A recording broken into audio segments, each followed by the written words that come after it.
So,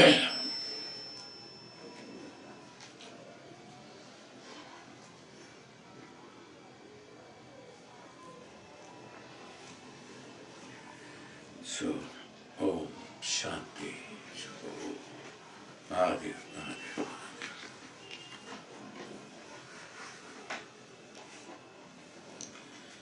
We are on verse 10, and today is the 19th session. It's the 19th session. So we were discussing about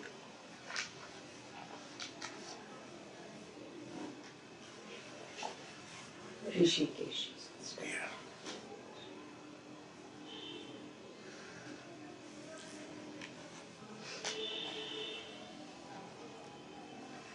So in continuation with our last session,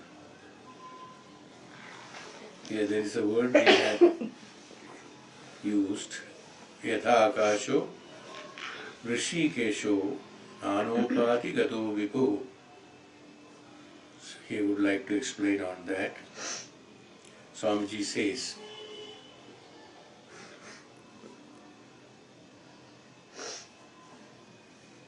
the word Rishikesha can be interpreted in its mythological, traditional as well as in its ancient usage.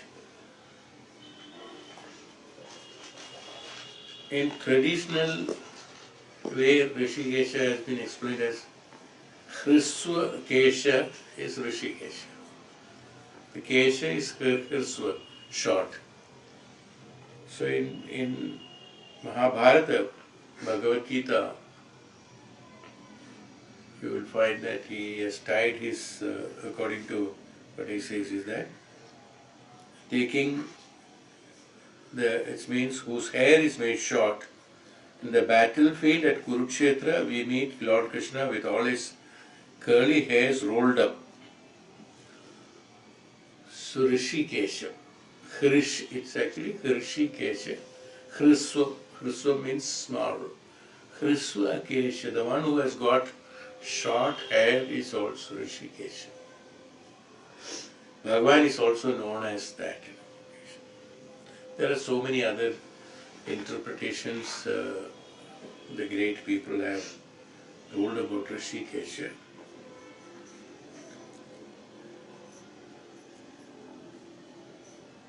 Another meaning is that in the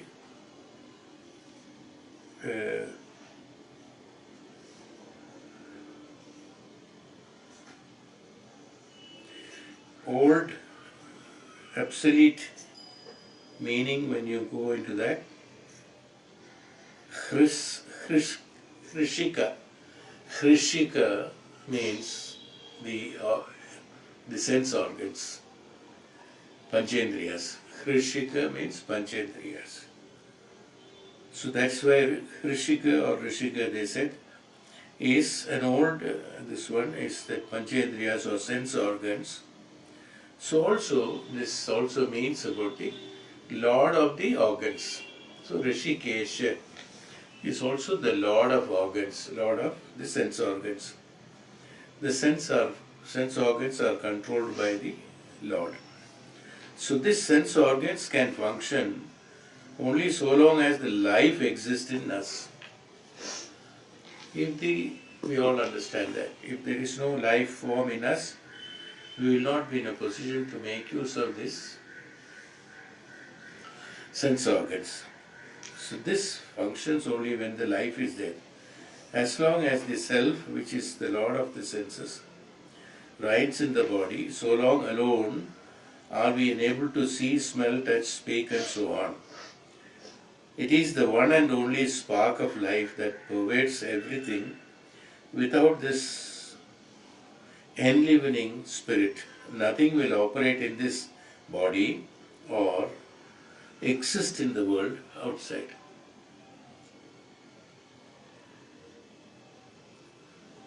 Even though the sense organs, the Lord of organs, Bhagavan, we assigned sort of bifurcation from the life form, everything is life form only. It's a part of life form, or it's an extension of life form. If the life is there, everything is there. If life is not there, nothing is there. So it's all an extension of the life, supportive to the life. So that spark of life, or the Chaitanya, what we call as that, the extension of the Chaitanya. It is the power of Chaitanya that is extending to Panchendriyas, Mana, Antakarana, in all the areas. It is one and the same. And then again, as we said earlier, that it all depends on the spiritual aspect itself being a different perspective that we cannot understand with the lower consciousness. It has to be understood in a different way. That means through inference we will have to understand all these things. So,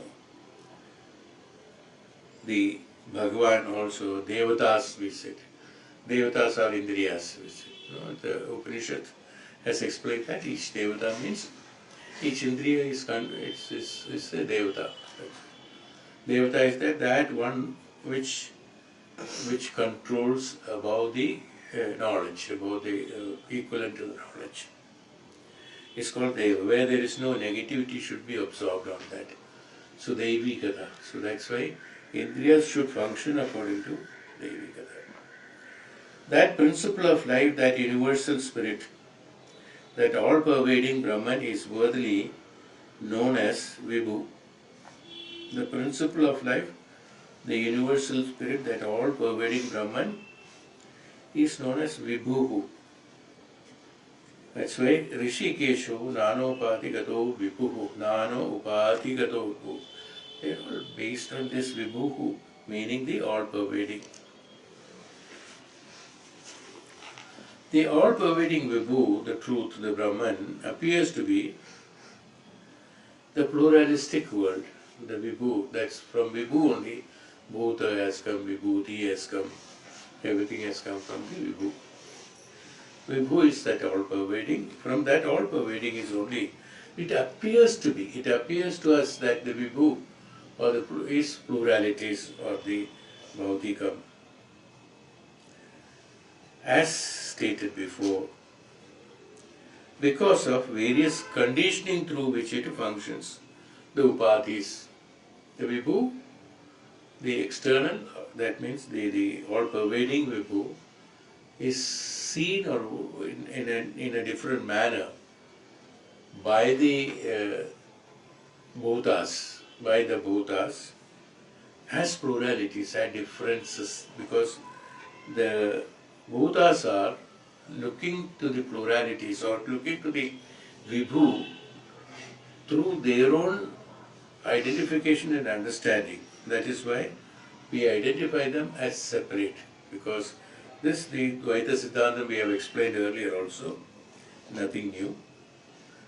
For example, we construct different rooms in a vast open space, and then we recognized distinct compartments in the one space as the drawing room, bedroom, living room, etc.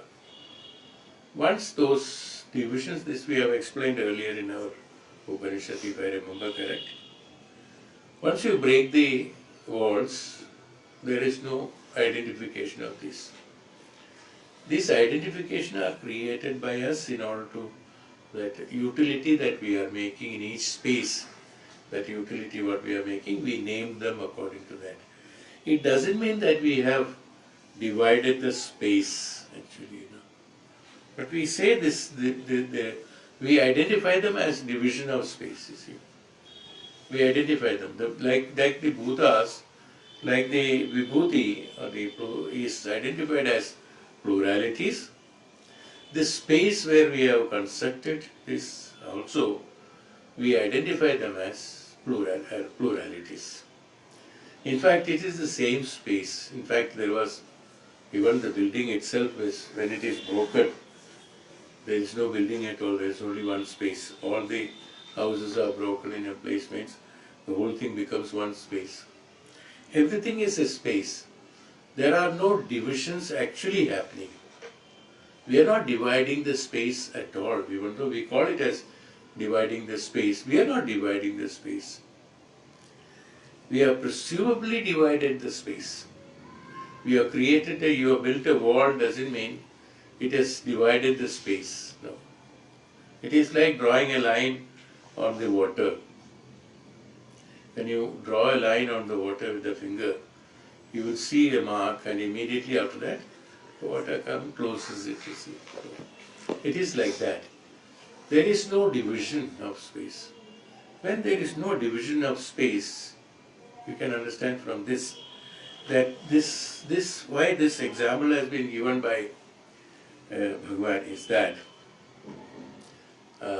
that we should understand that this we are assuming and accepting as that we have different spaces, in a place or in a village, in a country, even the division of the country, division of village, division of the house, division, everything comes in that. Everything we say it is divided. But in fact, is there any real division actually happened? No. It's only one. There is only one space. But this division is a perception created by the Bhutas, because Bhutas can function only based on its own materialistic way of thinking. They can see only through that eye of the plurality or the Dvaita Siddhanta, because self is a self, and self's understanding, the aham or self, or the understanding itself, is the Dvaitam only on base that I have got a mind, I have got a sharira, in pluralities. In totality, I never, even though I am saying always I, but this I is representing different situations, different times. The I. The I what we are representing, or I what we are speaking, is not the same I always in all the situations. I think I have explained it earlier. The I becomes different. I is representing something. Whatever we are speaking about the I is representing different. When I am taking this session, I am reading this book and explaining this. When I say I am explaining, that I is totally different than the I that out of this instance, the I is totally different. It's a perception only. Is it different? Actually, it is not different. But we identify them as different. We identify ourselves as different persons and personalities. So when we are understanding ourselves as different personalities, we also understand the Vibhuti or the Vibhu as totally divided. Because what we understand, we only do that. So this is how we understand that. That's how we understand the world as pluralities. Because we think that the objects, when the walls are pulled down, the room space is having. Similarly, when an individual ego associates with its various limiting factors, upadhis, that's what exactly I said, that I becomes different. When each individual is connected with the upadhis, with the reasoning, this world of plurality comes to manifest. Naturally, it is a manifested thinking, manifested world, manifested sharira, manifested aham, everything is manifested. When these and they are very strong, we believe that it is that. We don't want to discuss on that. We believe that it is a division of the room, it is a division of the space, it is a division of things like that, and then we strongly believe. A division of me, I am that, I am this, or he is that, he is that. The world of pluralities comes to manifest. When these limiting factors are destroyed, in one dynamic truth of life is rediscovered as that which functions through the entire existence. As the pluralities The upadhis, the reasoning, because there are conditions. We put conditioning on that, the conditions on that. That conditioning, if I remove that, then it is no more that. Like we said, gold ornaments are nothing but gold, it is not ornament. Even though ornaments are various, all the ornaments are gold only, one only. So that what we have, we removed the upadhi of the shape and form. When the upadhi of the shape and form is removed, we found that everything is that one alone. Now, this is the example like this. This is how we find the world as pluralities. Everything is pluralities. The Atman is one and the same before and after realization. But when it groans under certain imaginary limitations, all due to the wrong estimations of the distorting mind, we superimpose certain upadhis upon Atman, and when these false limitations are removed, it is realized and rediscovered as the one self ever dwelling everywhere. It is the one self dwelling, even though we identify ourselves as each individuals, it is because of the upadhi of sharira, nama and various other factors that we are all finding ourselves different. We are not actually different, but we are appears to be different because of the strong upadhis superimposed on that. The shape and form, the individual's bodies are different, thinking is different, identification is different, things like that. So these upadhis, the reasoning or conditions that we superimpose on that, that is what we are finding it, we find the world as different. So this is why the description of this chapter, this shloka, has identified about the discriminations or upadhis, the conditioning. Conditioning is the reason why it is different. Further, he again goes on the same, on the verse 11, he also explains about the upadhi further on that, because it's very important basis of misconception in our life, the upadhis, the conditioning. We ourselves condition. That conditioning creates all the differences in our thoughts also. Our thoughts are also conditioned. We right and wrong, good and bad, and all these things are created by conditions in our thought. If I can remove the conditions, you will find the thoughts are absolutely rational and sane. There are no differentiation on the pattern of the thought or the ideology of the thought. The ideology of the thought is differential because I superimpose upadhis on that, conditioning on that. This is the conditioning is the one which is making the reality different. If you pour a colored water in the water becomes that color, whichever color you are adding to it. We say that you put on the specs of different color, you see the world as different colors. That's all. So similarly, they are all associated with the upadhis superimposed on that. The conditioning that we associate with that. After putting the conditions, we say that that is right. And that's what I see, so that is right.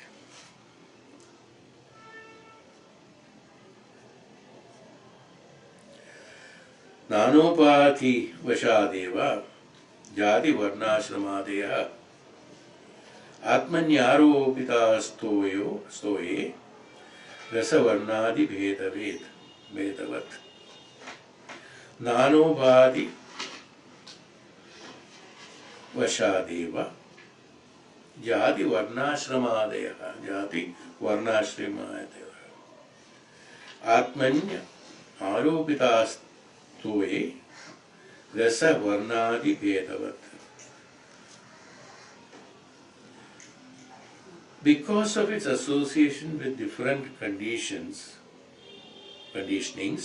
upadhis, nana upadhi, aneka, different, that means either various or many upadhis, nana, many upadhis. The idea of the jati varna, that means caste, color, ashrama, position, and so on, are superimposed upon the Atman. Just as flavor, color, and so on has superimposed on the water. I was just telling about that one. So because of the association of different conditioning, nanobhati, whether one is an advocate, a doctor, or a reporter, the inner personality factors are the same.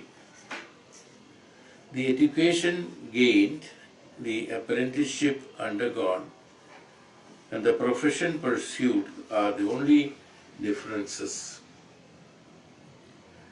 They are all of one community, the community of man, but in their outer description and the address, each differs from all others.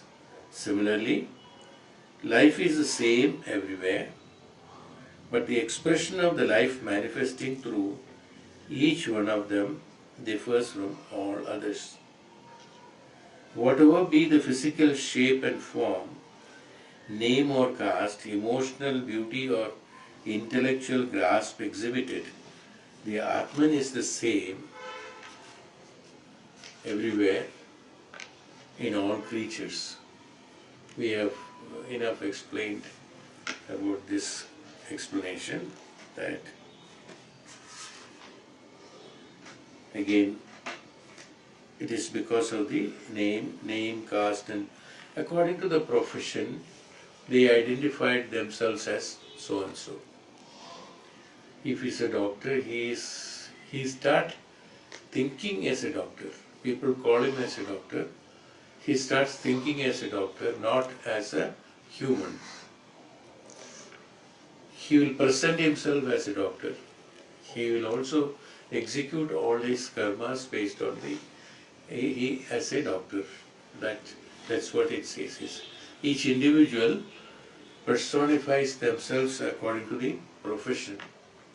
But that profession is only for a purpose of activity in our life. That's for execution of our karmas. Through that particular vidya, we are supposed to execute certain karmas to fulfill it. That's all. But that is not we. That's not the human. He is totally different. The absolute, the spirit is totally different everywhere. In all, whether it is a creature or every creature has got a different characteristic. These characteristics are based, this identification of these things are also based on the characteristics of the animals and insects that we identify them. There is no difference such as a young Atman or old Atman, or a Hindu, Christian and any other religious Atman, or a poor Atman, rich Atman. The life-giving truth in the varied existence of things is the one reality, which equally thrills the entire panorama of things, persons and personalities. It remains unaffected by and unattached to all outward marks. Always a dispassionate observer of the endless drama of life.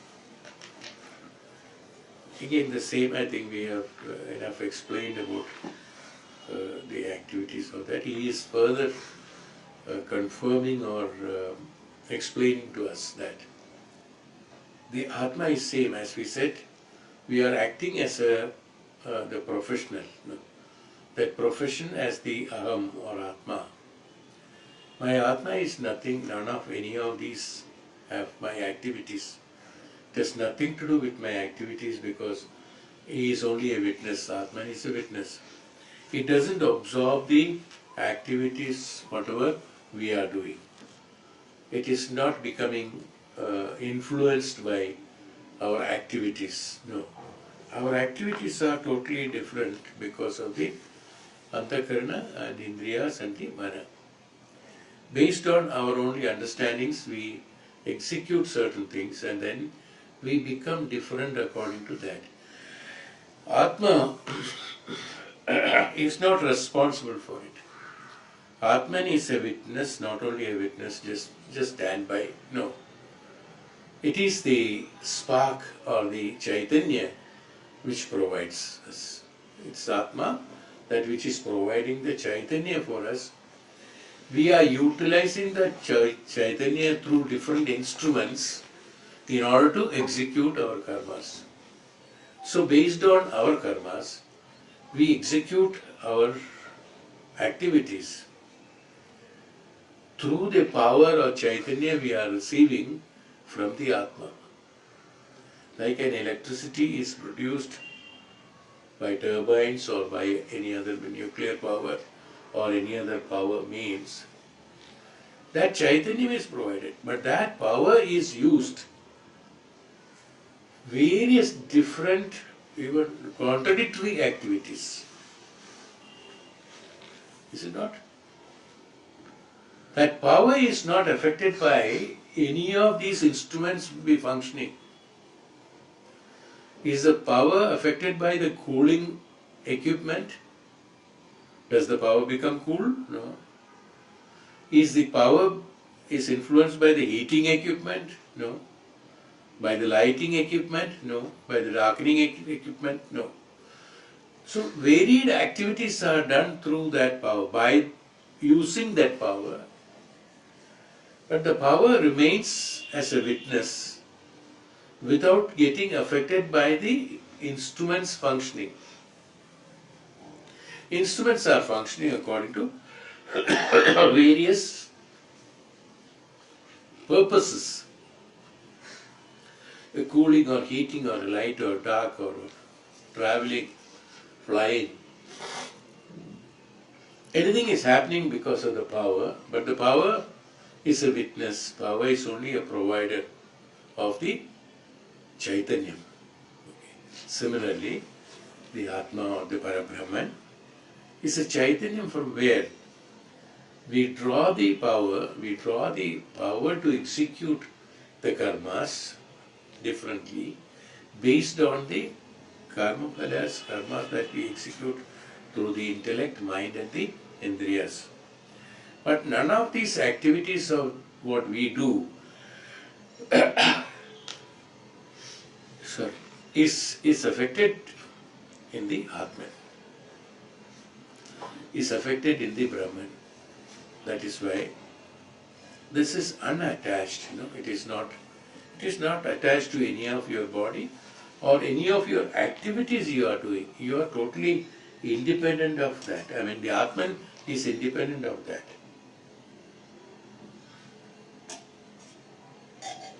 Or the Brahman is independent of that. That's why we call it as a witness. Witness means, doesn't mean, it's not exactly the same as electricity and instruments. There is a difference. It is only an example that has been provided. In electricity, it's absolute detachment of any other activity is there. It's because it is providing the power and its job is over. It's constantly there. Whether you use it, misuse it or misuse it, the power continuously gives you the support. It's not telling you how to use it. You use it any way you want. Similarly, exactly same way, the Brahman is the Parabrahman or the Atma. That which provides the Chaitanyam, this Chaitanyam you can use it in any way, in a wrong way, right way, everything. It is never stopping you to do it because it provides the Chaitanyam. You want a Chaitanyam, you can draw the Chaitanyam. That is nobody's property, it is always available there. So no restriction is provided for taking the Chaitanyam and use it. Now we are asking sometimes, why people are doing bad karmas and bad things. Why can't God stop it? Or something like that we ask. when we presume that God as have certain gunas and the qualities, we superimpose this upadhis on the God, that he is a body or he is a unit which has got the qualities of the gunas. He identifies the wrong and right and bad and good. According to his good and bad, he should stop it or run it. Is it not? According to you, now you tell me what are good and what is bad. According to you, according to your own perception, you have certain definitions of wrongs and rights depending upon, based on your life and your experience and your understanding. A God who is understanding and life and this one is totally different. We all agree that. You have to look after only your family, your emotions, or your own convenience and inconveniences. When one is above that, who has got to look after all, what is bad and what is good will totally change. Is it not? When you look at your own house, what is good and bad is different. When you look at others' house, good and bad is different. Am I right? When you look at the country, the population of the country, good and bad is different, identified. And the world, totally different. Each differentiation, that their drawing of good and bad or right and wrong, is identified based on your own karmas and your own understandings, your limited understandings. We all agree that the God is unlimited. If he is unlimited, how he should behave and what should be stopped and what should be encouraged. This you will not understand. Why? Because you are functioning with limitations. You will understand what God should do, what he has to discriminate, and how he has to discriminate only when you go unlimited. In the status of unlimited only we can understand what he should do. We all have opinions, we pass opinion. If there is a war, we say that this person is, or this country is right, that country is wrong. Somebody says that country is right and this country is, which one is right? Each has got its own reasoning and explanations to give you that this is why I am saying this is right. Now, which is right and wrong? This has to be measured by different measurement, different methods, and different karmas, previous karmas, and what are supposed to be happening, even for future, what is to be happening. All this identification has to be done or sorted out by an unlimited when it says, then a decision is taken what should be stopped, what should not be stopped. How do we know that he is not stopping the wrong things? How do we know he is not stopping and he is not encouraging good things? How do we know? Do we have a list of that? Do we have an identification to supervise his activities? I'm just mentioning his just personifying God as him. So we do not have that perception. Why? Because we are superimposed or functioning because of the upadhis. We are conditioned by certain things. We know only that what we are conditioned, under what we are conditioned, we know only up to that level of understanding. That which is beyond the level of understanding or conditioning, we do not understand that. When we do not understand that, we cannot say that whether he is doing good or bad, why God is doing this, why God is not doing this. What is good and what is wrong, what is right, we don't know like that. We do not, that means it doesn't absorb any of the experiences of what is happening. Even though as electricity is a jeevatma, that means absolutely detached attitude that I give you power and I have nothing to do with it. But even though a similarity has been drawn with the Brahman and the activity or understanding of ours, but it has got a difference. Power doesn't understand how the machine is functioning. His job is not to understand. It gives the power and finishes the job. Whereas in the case of Chaitanyam, in the case of the Brahman, when the Chaitanyam is provided, how this has been utilized also has been documented. Even though it's a witness, it doesn't object, it doesn't protest, it doesn't encourage, it doesn't do anything. In that sense, we are telling that Brahman is a witness. But each and every individual, that means Atma, jeevatma, when it is functioning, all the activities are somewhere or other it is documented in the Indriyas and the Mana and the intellects itself. We do not, even though our Sharira dies, the consciousness that under which we had been functioning at that point of time, it doesn't die. This has been attached with these activities also. Unless that is completely purified by the consciousness, is purified, lower consciousness is purified, we will not be similar or the same as the Brahman from where the Chaitanya is being provided. He being the instrument for transmitting the Chaitanya from the Parabrahman to the Jeevatma, it absorbs the responsibility of rebirth and making the other to experience it. Even though it is unattached, it is isolated, it is absolutely isolated, but it is known as a witness. The witness knows everything, is it not? What is a witness? The one who is seeing, he knows everything, but he doesn't interfere. But he tells what is the right, what is wrong, that's all, or good and bad. But in the case of power, it is not that. It's the material that it is provided is forgot, doesn't have any activity or memory to be provided.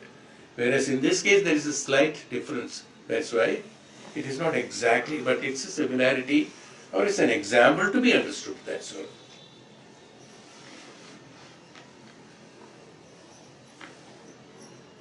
So water itself is a colorless, although a given sample of it may be white, another yellow, that we have already discussed. That water, when we mix with different colors, it appears that. In the same way, according to the type of vasanas in each individual, there seems to be differences between individuals. That's what we said, no? Each individual is different because of his experiences, his thoughts that has been pervaded on him. That means vasanas. These vasanas are known as this.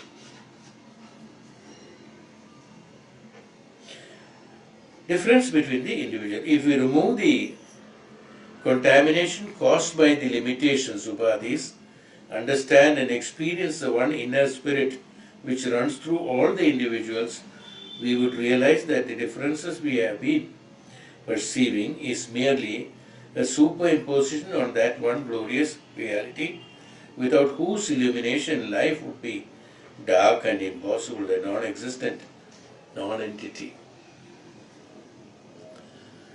When we remove these upadhis, when we remove this, that's why we say in spirituality, in meditation and things like that, we say that the thoughts have to be purified, or there should be thoughtlessness at one point of time, or the mindlessness. The mind should not be there, because mind is the one which is creating.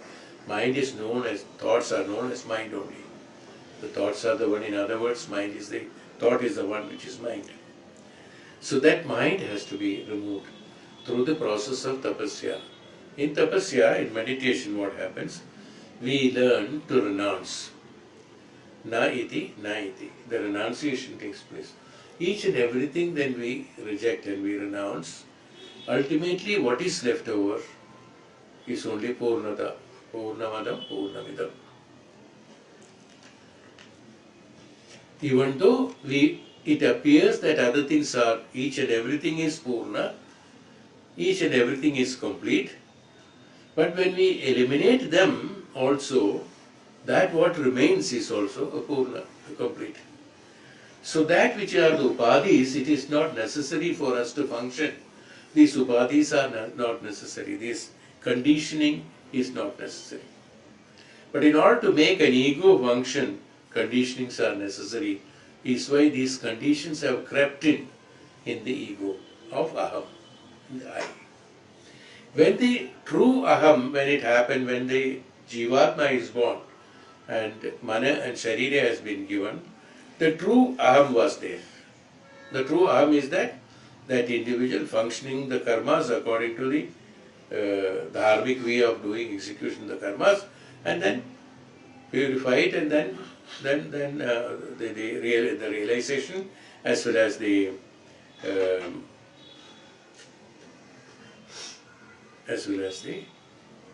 moksha or mukti, that liberation that takes place. That is the purpose of life. The life is meant for that. But then because in that ego, that aham, when the upadhis conditioning have started attaching to that ego, so the color of the ego has changed. Even though it was impartial, anadi, ananta, without any conditions, without any problems, without things there. Problems and other things have assimilated or added to that ego, and the ego started functioning according to those upadhis that has been superimposed on that. Naturally, the aham, that's why we call it as, that is known as the ahamkara. One is aham, another is ahamkara.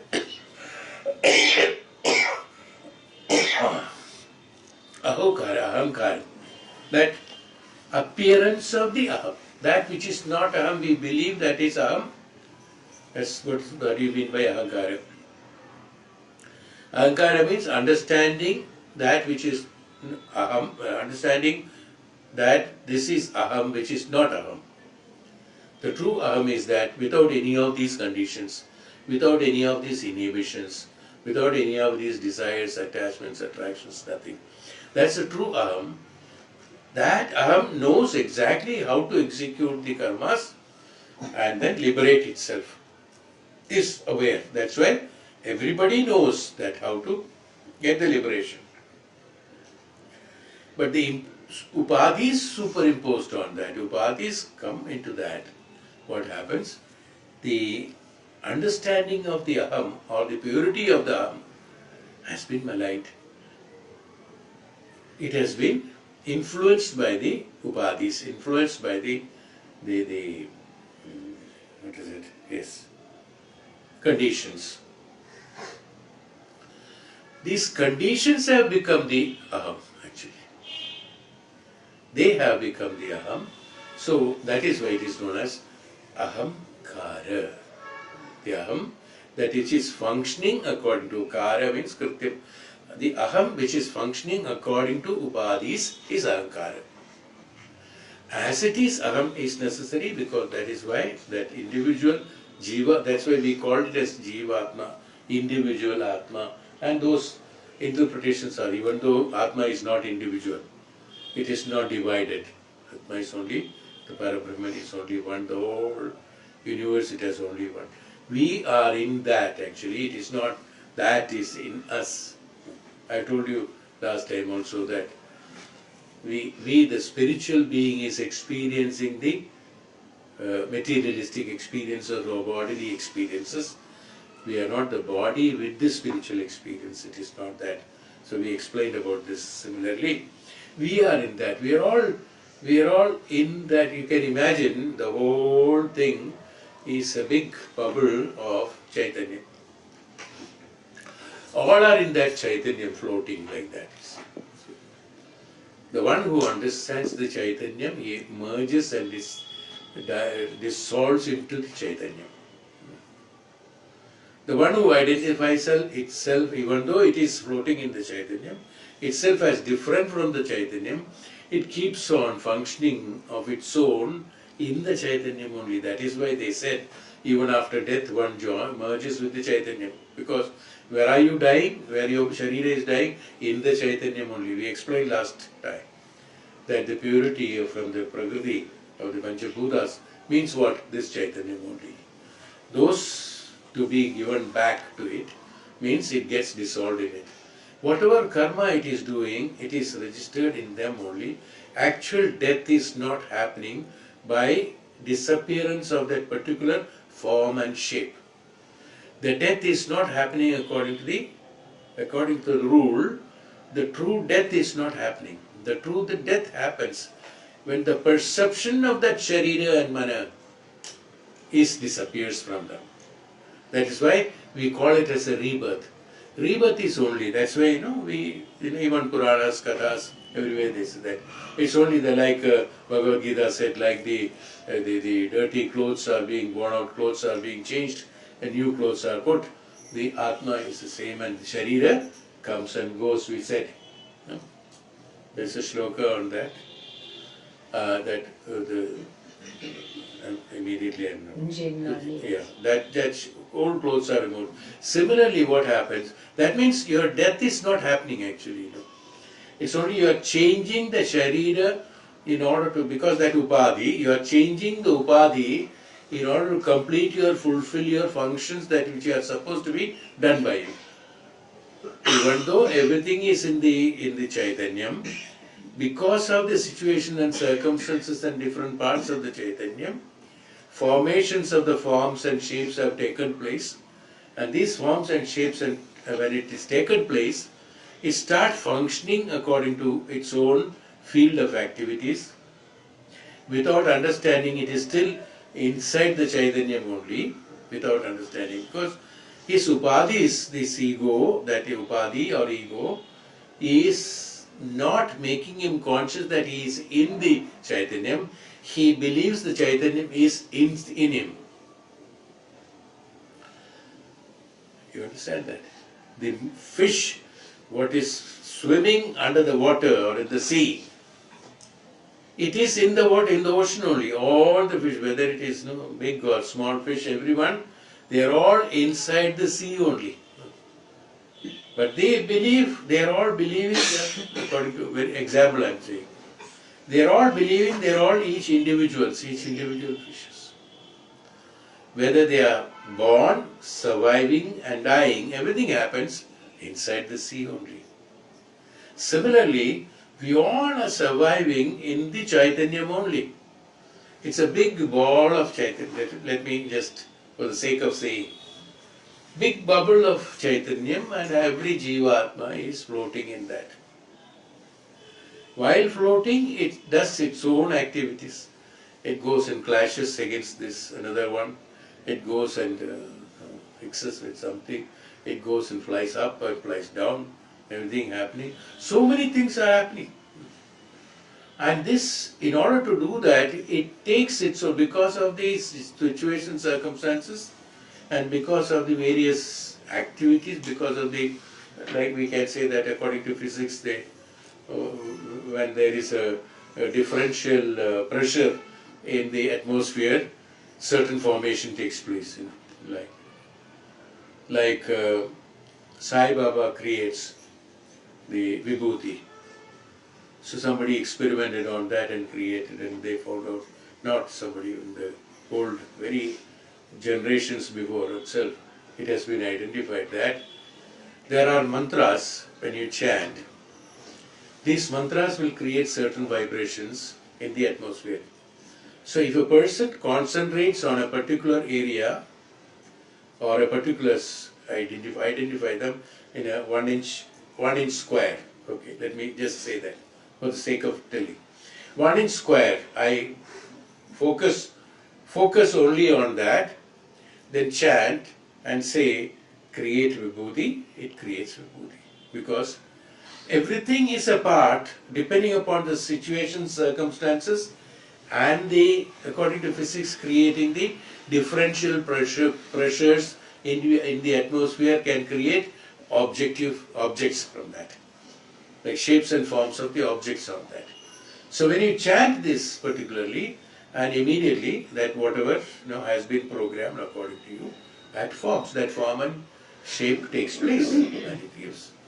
He creates even that, when we met a doctor actually when she was unwell, Dr. Chadha was there. He is no more.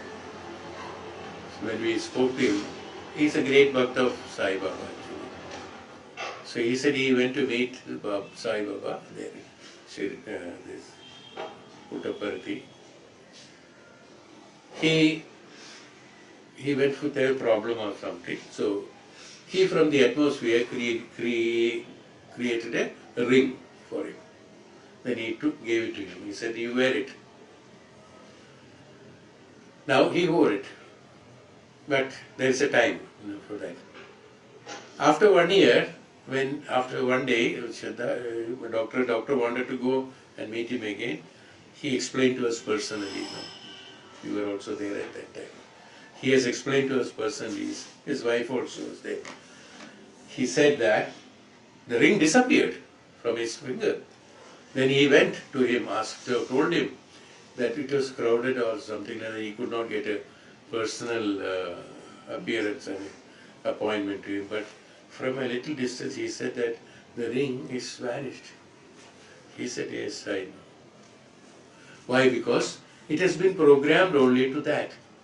That situation and circumstance, what I am trying to tell you, the situation and circumstance with the mantras, ucharan, it has been created. Even though it has been created for the time being, because of change of situation and circumstance, it will be there for some time, and when that power of that compression or the differentiation of the activity dissolves gradually into the atmosphere. Where it is going? From the atmosphere it has come.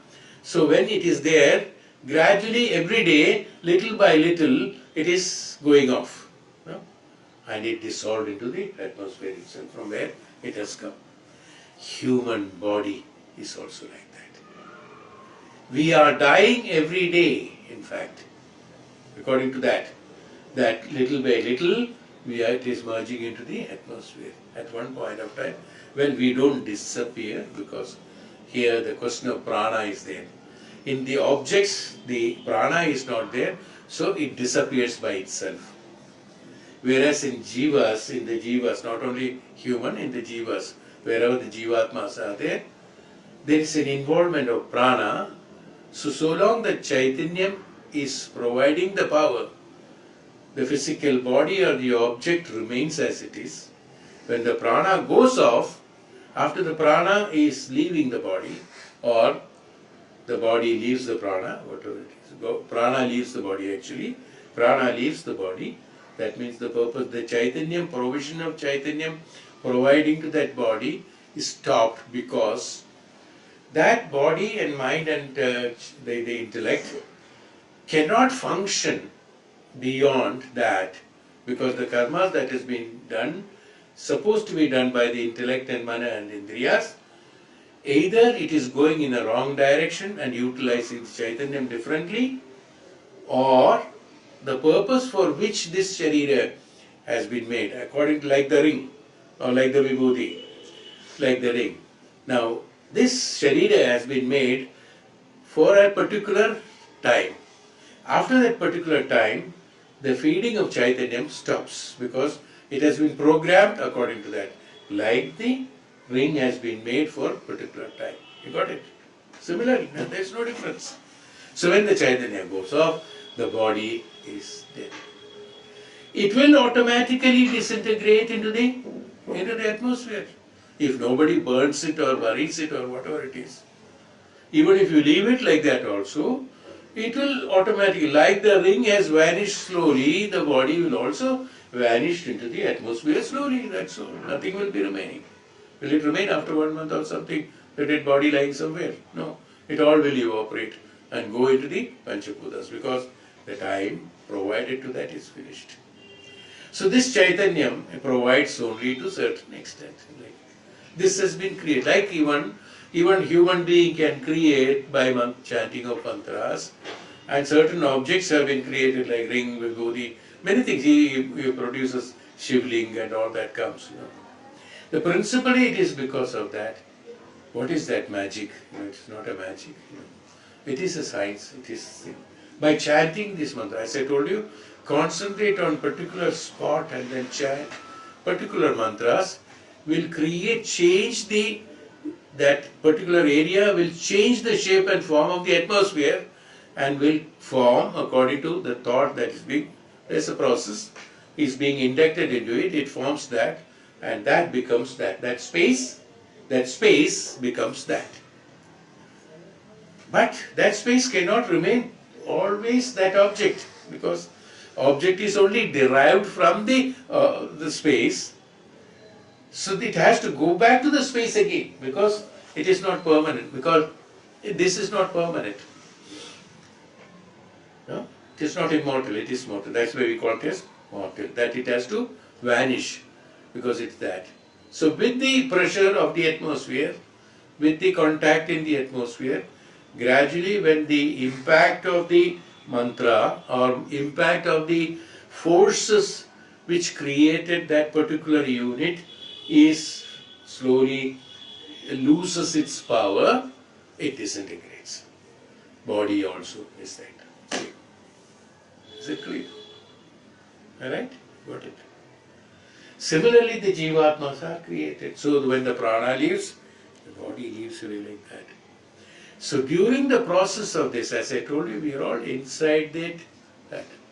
Now during the process, because of the creation of the ring has given some impacts on the physical body. Why this ring, even though the atmosphere, he has taken it from the atmosphere directly is not creating that changes in the body according to your requirement.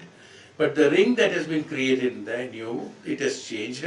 Certain purpose was there, and that purpose is being enacted on that. Why? Because the concentration of the atmosphere has been incorporated in that particular smaller unit, which when you wear it, your capability or your being is less has less density than that of the atmosphere, or less powerful than that atmosphere. When the additional increased capacity of the powers have been provided to you, this enacts according to the purpose that has been put forth, and once that purpose is fulfilled, it becomes one with the atmosphere, then this disappears.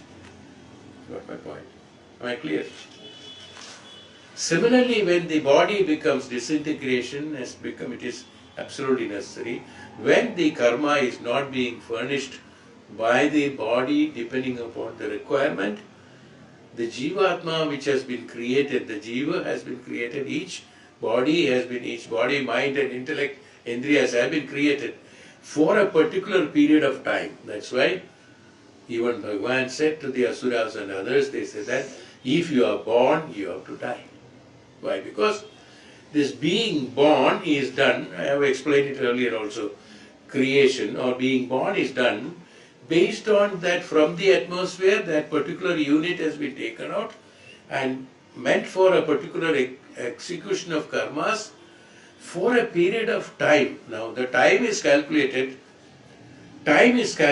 based on that upadhi or that particular circumstance from which this form has been taken out. And a program is there. Depending on that, this body will survive. After that, it has to go. Whatever happens, we say that, okay, death is not in anybody's control, it has to happen when it happens. Whether it is by accident or whether it is natural or by disease or by this, by that, it has to go off. Now, why? Why? Because this is the reason why it is. Because it has a programmed system that it has to dissolve at that point of time. Automatically, it should disintegrate to this one, like the concentration has been created, and then. So this is how all the jeevatmas are in that Chaitanya only. So when it disintegrates to the Chaitanya. But whereas the question of jeevatmas are concerned, this experience, this only the outer cover is being dissolved there. Those experiences which are there, it is already in some unit. See, the creation is that. Now, when the mantras are that it is not only that when the mantra with an object also is being created, that object has got a particular system of vibration, increased vibration, and that increased vibration is being consumed by the one who is wearing it, the ring. I'm talking about the ring, wearing it. So gradually it reduces the quantity or the intensity at which this has been produced is slowly reducing, and once it is finished, then it goes off. That means it becomes one with the other. Both becomes equal, then it goes off. Similarly, when the jeevatmas are floating in the Chaitanya, there is a difference between the material and the matter and the jiva. In the jiva, there is another faculty, that udhana prana is there, which has been programmed for further, longer. That is a medium through which the jiva has been created or formed. Initially the udhana comes, then from that it happens. So all the memory is stored or come to udhana. At a point of time, udhana also gets dissolved. But then this udhana prana, which is where the memory is stored, will start when the body is lost. This prana starts activating in the Chaitanya, in the atmosphere.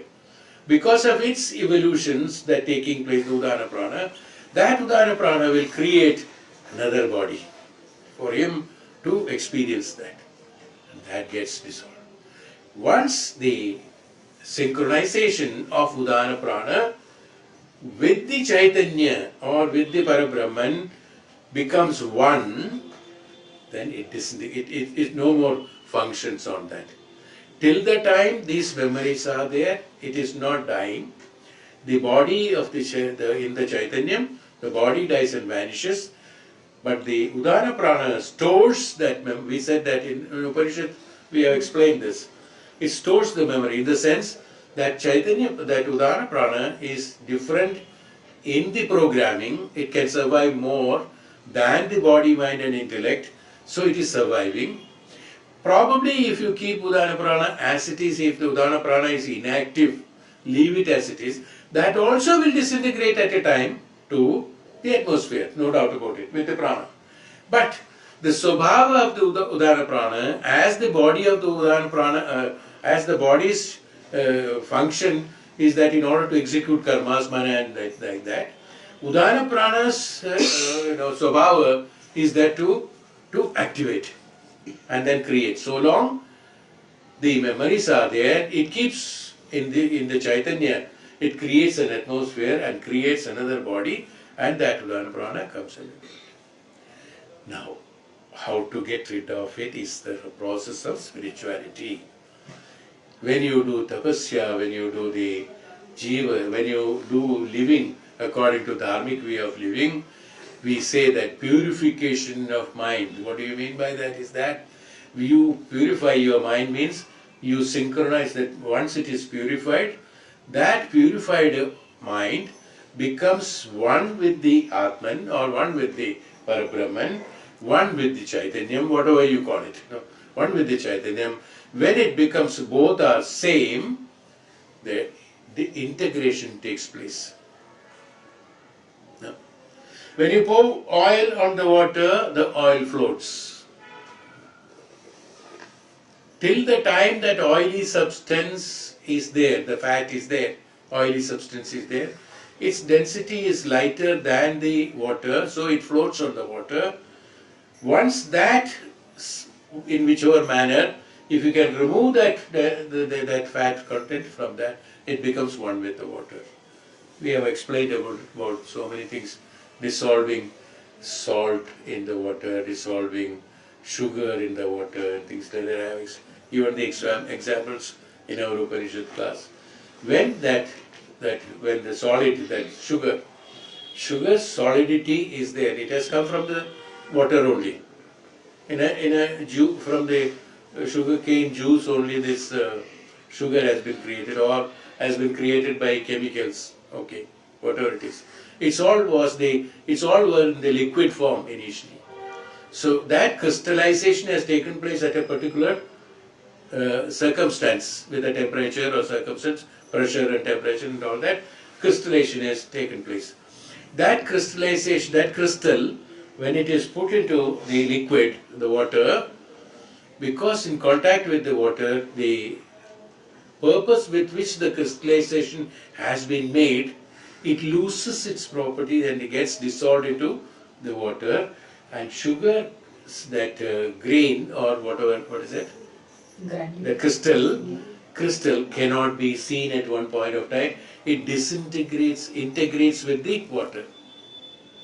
It integrates with the water. It mixes one with the water. Is it not? Similarly, if the crystal the crystal or our thoughts and things like that, we have to dissolve this into the Parabrahman. So in order to dissolve this to the Parabrahman, the upadhis or the conditioning of the crystallization has to be removed from me, evaporated from me. In order to do that only, tapasya, meditation is done. Through that we do what? The renunciation of thoughts, renunciation of the karmas, renunciation of various things happens. Then we say purification of the mind, indriyas and intellects takes place. When the purification takes place, these because when the upadhis are no more there, it doesn't go anywhere, it just integrates, disintegrates into the atmosphere, disintegrates into the atmosphere. It disintegrates. Integration is separating and disintegration is going. So it disintegrates like crystal disintegrating into the water. Similarly, the Atma or the Sharira with the Upadhis, it disintegrates into the atmosphere or the Prakriti. That's why. This is why the purification is taken place. And during that purification, the Udana also gets purified. When the Udana gets purified, Udana loses its characteristics of another formation of the body because it has become the same characteristics of the Parabrahman, so it dissolves into Parabrahman. So no more birth is taken. There is no cycle of birth and death, they say. There are so many Swamijis and others who have got this Sharira for longer years, somebody said they are all living for 500 and 1,000 and 2,000, 5,000, 10,000 years. There are Swamijis, Tapasvis, who are there in Himalayas and many other places, was told. How are they doing that then, if that is the case, if the Sharira has to disintegrate? They, during the tapasya programming as it is being done, they have the udana, the memories are there. They do not live in the Sharira always. No. Whenever, because of their tapobhala and tapocharya, they have programmed the udana to be disintegrated with the Parabrahman, but because of creating that vibrational frequency is slightly different, so with that memory he can create the Sharira again and then be there for some time, because he knows the trick how to keep the Sharira for how long it should be kept. He keeps so long and then it disintegrates. We say that he disappeared. See, what is the word used? Disappeared. He appears and disappears. He is not being born and died. He appears and disappears. He appears to us, to the Sharira. So the Shakti, that Chaitanyam, he is making it visible to the materialistic body or the bhutas, by appearing that. He is not actual real Sharira may not be there. He is appearing, that's why appearing and disappearing. Bhagavan appears in front of somebody. He is appearing and disappearing. It's not that Bhagavan has got a Sharira, he is appearing in the form of Sri Krishna or the form of Bhagavan Shiv. It is not that. Or any other object, no. He appears depending upon your necessity, according to that, if at all, he appears, okay. He appears according to a shape and form, what you understand what it is. Similar, that's why we call it as appearance and disappearance. We never said, anywhere have we said that, Bhagavan has been, born and gone, died, appeared and disappeared, that's all. This appearance can happen because of your programming of the Udana. It's possible. Because of tapasya, he detaches from his body totally. He doesn't have any more desires and attachment towards that. Absolutely nothing. Whereas Udana is incorporated with these desires, so it is forming a Sharira. Whereas the other Udana, which is going out of that body, by the tapasya he is going out, it doesn't have a programming. So we called it as a reincarnation, not a rebirth. In a reincarnation, a process of the Chaitanya itself, or the Parabrahman itself, Chaitanya itself, it can itself create a particular area of that, can itself create a body, create a shape and form, and can appear. This is the more or less process. Now exact words are not there to explain how it is merged with the Parabrahman, how it is detaching from Parabrahman and appears and disappears. That's why we have used two words in order to make us understand the differentiation. One is called as rebirth, another is called as reincarnate. Incarnate, carnation and reincarnation. Birth and rebirth. That's the difference. So this is the difference. This is how it is being merged in the. So even though, so these are the upadhis. So these upadhis have to be, that conditioning has to be changed from us so that we will become one. This is the principle. I think, even though maybe it is coming later. Fine. So this is how it is. So we will close the chapter today. Continue with the shloka 12 or verse 12, 10 and 11. We finish today. Rest, balance of 10 and then 11. Now we will be continuing with 12th session. That will be our 20th session, 12th shloka. Om Shanti.